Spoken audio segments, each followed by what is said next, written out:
хүн бид хүмүүс. Радио шинжилгээ 107.5 нэг үйл Монголын хүний нөөцийн боловсрол институтын хамтарсан би хүн бид хүмүүс нэвтрүүлэг бусдад нөлөөлөх урлагийг түгээж байна. Анхаарлаа хандуулно уу?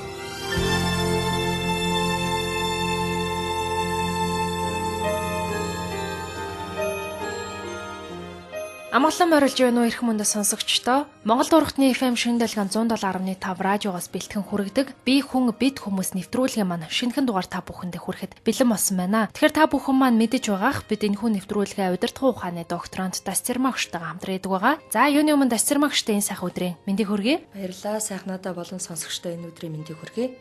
За тэгэхээр хоёулаа бол өмнөх нэвтрүүлгүүдээр олон сонирхолтой зүйлүүдийг сонсогч нартай ярьж сонирхуулсан байгаа. Тэгэхээр энэ удаагийн нэвтрүүлгээрээ хойло бас нэг өвөрмөц нэг сэдвийг сонгож авсан байгаа. Тэгэхээр ямар сэдвэ гэхээр гоёл чимэглэлийн талаар ярих гэж утсан. Яа тэгэхээр гоёл чимэглэл гэдэг зүйл бол эмэгтэй хүний хувьд маш чухал зүйл үүдэг. Эмэгтэй хүний анхаарлыг татдаг хамгийн гол зүйл үүдэг.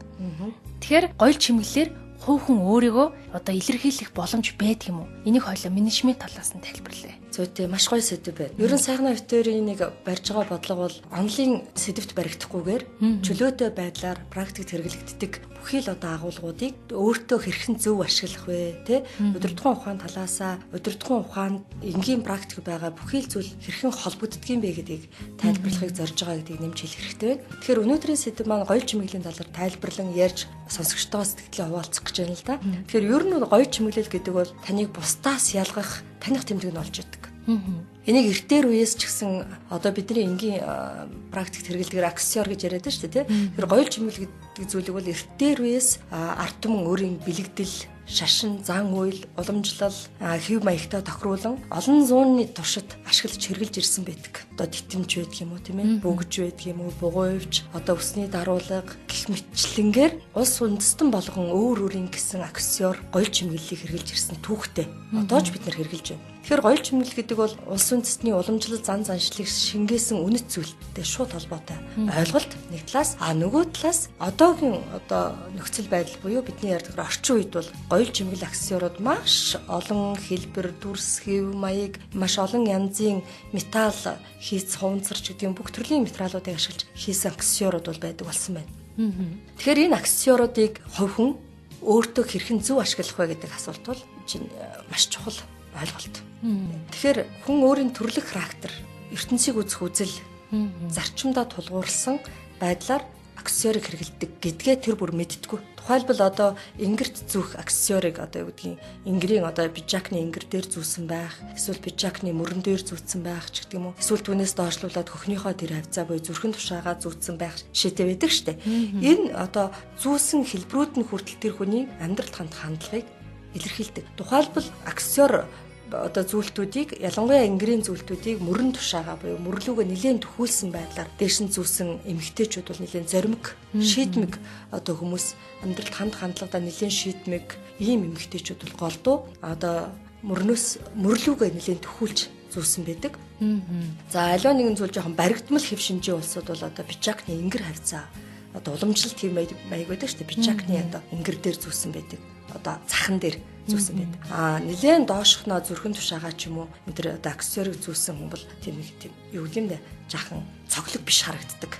Ерөнхийдөө цоглог биш харагддаг. Тэгэхээр би яг тэнд зүүсэн бол тиймэрхүү характертай гэж тайлбарлах нь бол яг энэ тохиолдолд бол жоохон илүүц гэж бодож байна. Ерөнхийдөө хүмүүст харагдах байдал маань өөрөө би тухайн аксиорыг хэрхэн хэрэгжилж байна гэдгээс биеийн аль хэсэгт хэрэгжилж байна гэдгээс бас шалтгаалж байгаа. За монголчууд бид аксиор гэдэг зүйлийн эхний ойлголт бол бид нар саран зүүг гэж ярьдаг шүү дээ. Дээлийн ингэр дээр зүүдэг саран зүүг дээлийн ингэр хэсэгт эсвэл яг захны доор зүүдэг шүү дээ. Энэ маань өөрөө бас жоохон эмэгтэй хүний чэйжин биеийг илүү өргөж өгсөн тийм ээ гоёмсог харагдуулсан ийм байдлыг илэрхийлдэг. Тухайн зүйлд хөхний хэмжээрөө доошоо явах тусмаа хүний биеийн пропорцийн хэмжээ бол өөр харагдах жишээтэй зүгээр харагдах байдлын авд иймэрхүү байдаг. За нөгөө талаас аваад үзэх юм бол тухайн гоёл чимэглэлийн ямар хэлбэрийг сонгож байна гэдэг бас их чухал зүйл. Цэцэг сонгоод байна уу? Хонх, зүйлт ямар нэгэн өөр хэлбэрүүдийг сонгож байна уу? Амьтан сонгож байна, араатан сонгож байна уу? Энээс шалтгаалаад бас тэр хүний амьдралд хандлагыг харж болно. Жишээлбэл эрвээхээ сонгож байгаа эмэгтэйчүүд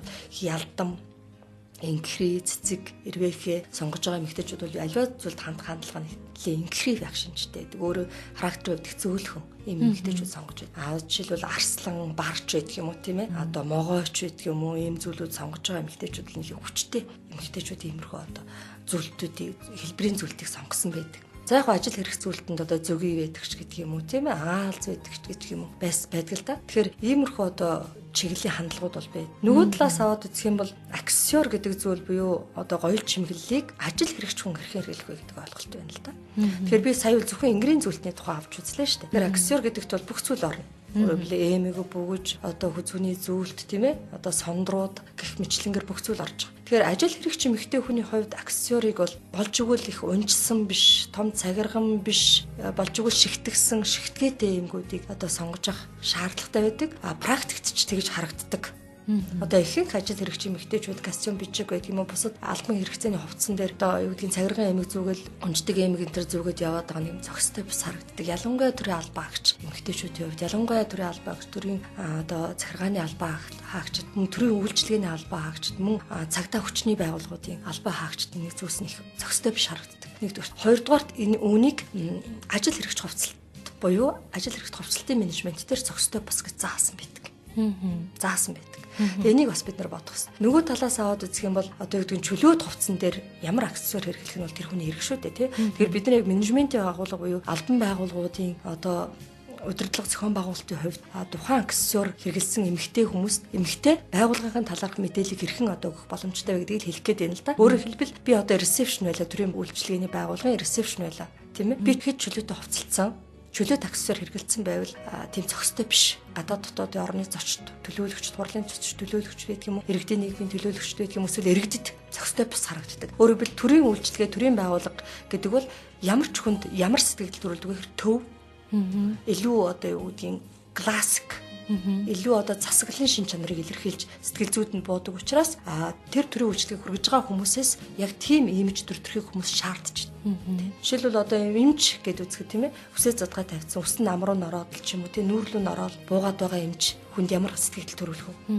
Тэгэхээр ихэнх хэмлэгийн газар ерөөсөө тийм байдгүй ш. Дандаа үсээ шуусан, боосон тийм ийм байдаг. Энэ өөрөөр тухайн мэрэгжлийн онцлогтой холбоотой зүйл. Нөгөө талаас аваад үзэх юм бол аксессуарыг хит хүнтэй болон тийм ээ хит чамирхсан байдлаар хэрэглэх нь тийм зохистой биш үүдэг. Энэ насны одоо хувьд бас ялгаатай зүйлүүд байдаг л да. Одоо ахмиг насны үе бидний одоо насны 40 гаруй насны 50-аад насны эмэгтэйчүүд хит их аксессуар зүүх нь бол бас тийм гоё харагддаггүй их маш их үнэтэй алтан эмэг өгч байдаг. Маш их үнэтэй зүйлүүдийг нэг дор их хэмжээтэйгээр зүүх нь бол одоо зохистой биш. Зарим одоо тохиолдолд баг 10 уруунд зүүцсэн явж байдаг шүү дээ. Энэ бол зохистой биш зүйл. Магадгүй энэ бол яг 90-ад оны их үед бидний залуу байх үед бас нэг тийм мод болж ирсэн. Одоо бол хүмүүс бас юмыг хит их эд мөнгөөр бусдад гайхуулах энэ гэдэг ойлголт бол бага болчлоо шүү дээ.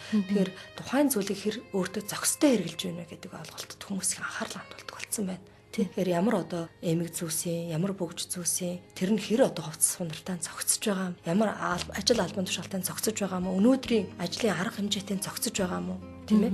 Магадгүй тэр хүн уулзалт хурал зөвлөгөөнтэй бол ямар аксессуар хэрэглэх юм?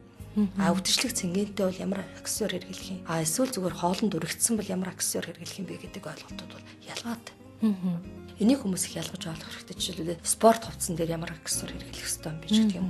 Үс гэзгээ хэрхэн яаж самнах ёстой юм бэ гэдэг юм. Гэтэл үндэсний хувцсан дээр ямар аксессуар хэрэглэх ёстой юм бэ гэдэг гэх мэтлэг ялгаатай. Тий. Тухайлаад одоо би боддгийн өөрөө би үндэсний хувцас хэрэглэдэг хүн л дээ. Тэгээд үндэсний хувцсан дээр хүмүүс үсээ задгаа тавьсан тий.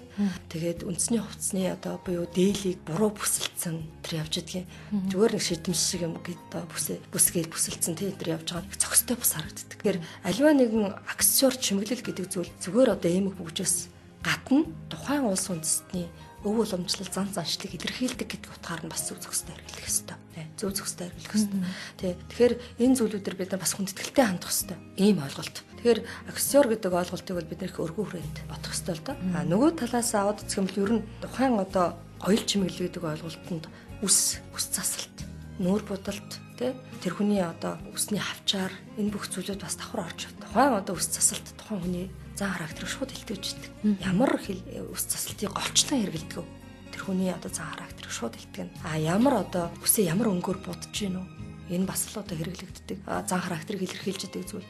Ямар засалтуудыг одоо ашиглаад байна уу бас хэрэгэл. Ямар үнэртэй усыг хэрэглэж гин үү? Энэ бас тухайн хүний зан характерыг илтгэдэг ийм зүйлүүд. Тэгэхээр энэ дээр бид нэр анхаарал таах хэрэгтэй. Мөн бас хувцсны өнгөний сонголт гэдэг зүйл их чухал юм. Тэгэхээр ийм зүйлүүдээр бид нар ялангуяа ажил хэрэгч эмэгтэйчүүдийн хувьд энэ дээр бол анхаарал хандуулах хэрэгтэй зүйл, бусдаас суралцах хэрэгтэй зүйл юм байна. Тэгэхээр аксессуар гоёл чимэглэл гэдэг зүйл бол таны имиж дүр төрхийг илтгэж байдаг, таныг бүрэн төлөөлж байдаг. Эсвэл таны сэтгэл зүйг бусдад гадаад ертөнцид мэдээлж байдаг юм хүчтэй зүйл байхгүй. Тэгэхээр аксессуар байж ээж таны имиж дүр төрх иж бүрэн байдлаараа бий болж байгаа. Хувцлалт, үс засал, аксессуар, нүүр будалт энэ бүх зүйл нийлээд одоо ташцармаа гэдэг үнийг бүрэн илэрхийлэх юм шүү дээ, тийм ээ. Тэгэхээр ерөнхийдөө намайг хин чарсан ширүү характертай хүн байна гэж хардаг. Ерөөсөө л миний одоо имиж дүр төрх бүрдүүлж байгаа байдал, алхаа гიშгэж байдаг юм уу тийм ээ. Энэ бүх зүйл жоохон ширүү харагддаг. Тэгэхээр энэ юутай холбоотой миний төрлөх характертай холбоотой л доо. Тэгэхээр би тэр төрлөх характерыг би ширүүн хүн шүү дээ гэд ширүүн байлгаж бусдад харуулах сонирхолгүй шүү дээ мэдээж хэрэг тийм ээ. Тэгэхээр би тэр өөрийнхөө тэр төрлөх араншингаа менежментийг тодорхой төвшөнд судалсан хүний хувьд ажил хэрэгчин чанар руу би хэрхэн хувиргах вэ гэдгийг бас мэддэг байх шаардлагатай болж штэ тийм ээ. Тэгэхээр би энэ дээр яг яах гэж өөр дөр жишээ авч ярваа гэхээр альва нэгэн өөрийн давуу болон сул талыг та өөрийн имиж дүр төрх болгож болно. Нэг талаас нөгөө талаас түүнийг аксессуар, гоёл чимэглэл, үс засалт, нүүр будалт, хувцалтаараа дарж болно. Эсвэл товойлгож болно. Тэгээ энийг л хэлэх гээд байгаа тийм ээ. Давуу талаа одоо юу гэдгийг товойлгож болно. Сул талаа тэдгээр зүйлсээр нууж болно. Радио FM 107.5 нэгүл Монголын хүний нөөцийн боловсрол институтын хамтарсан бие хүн бид хүмүүс нэвтрүүлэг.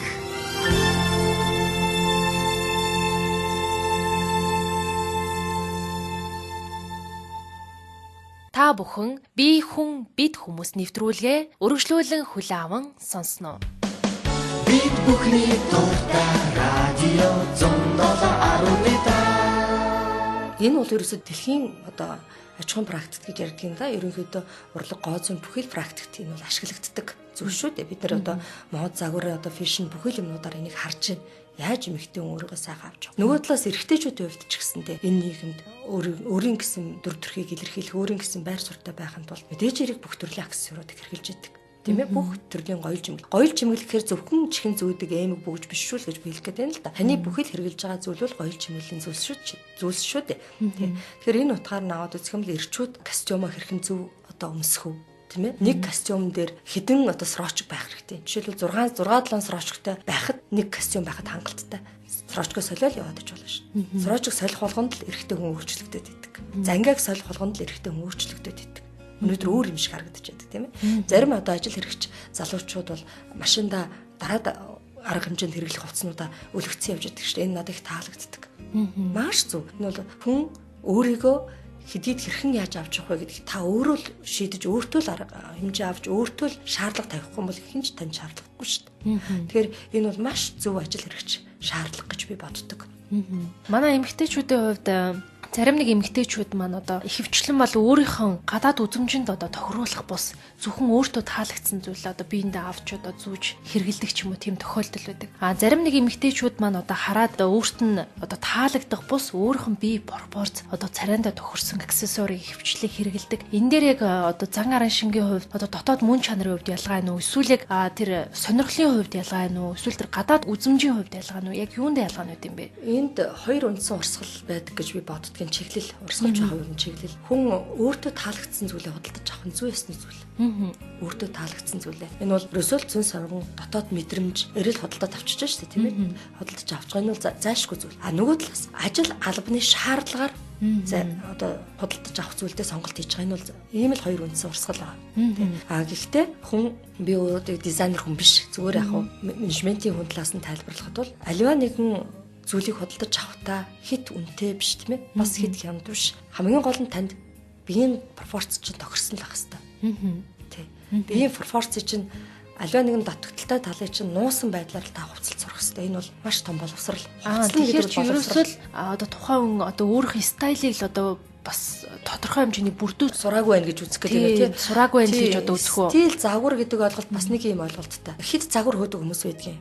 Одоо юу гэдэг энэ оны загвар гэх мэтлэнгээр. Ер нь бол мод ирж буцчил байдаг. Ажил хэрэгч ховцлолтвол тэр ч хэвээрэл үлддэг гэсэн Коко Шанель юу байдаг. Тэгэхээр яг энэ утгаар наваад үзэх юм бол таны дүр төрх имиж бол хизээд өөрчлөгддөггүй шүү дээ. Жишээлбэл одоо 20 жилийн өмнөх тасармаа тийм л байсан. Одоо 20 жилийн дараах тасармаа ерөнхий имиж, ерөнхий одоо дүр төрх хэвээрэл байгаад байгаа шүү дээ. Миний төрлөх характер өөрчлөгдөхгүй учраас. Тэгэхээр хит мод загвар хөөх нь таны хувьд өөрийгөө бусдад илэрхийлэх төр боломжууд чинь алдагдаад идэг. Тий. Хувь хүний чинь хувьд маш хүчтэй мэдээлэл бол таны хувцлалт байхгүй. Хувь хүнийхээ хувьд би бол нэг ийм хүн шүү дээ гэсэн хүчтэй мэдээллийг та гадагш нь сигналдаж мессеж өгж идэг зүйл чинь хувцс шүү дээ. Аксиор, гоё чимэглэл, таны алхаа гიშгэ, ярианы өнгө энэ зүйл. Тэгэхээр энэ зүйлийг ойрхон хугацаанд өөрчлөөд ийн гэдэг бол бас их тийм бас л тэр хүний характер. Өөрөөр хэлбэл докторгүй характертай юм байна гэсэн үг ерөнхийдөө. Тэгэхээр тэр хүний хувцсны өнгө, сонголт, загварын хэв маяг бүх зүйлээс тэр хүний характерыг харж болно. Тэр хүнтэй хэрхэн харьцах вэ гэдгээ шууд хувцлалт нүүр бодолтой нь танд 2 секундын мессеж өгөөл та хариу үйлдэл үзүүлдэг гэдгийг би нэлээд ихний хичээл дээр ярьжсэн шүү дээ.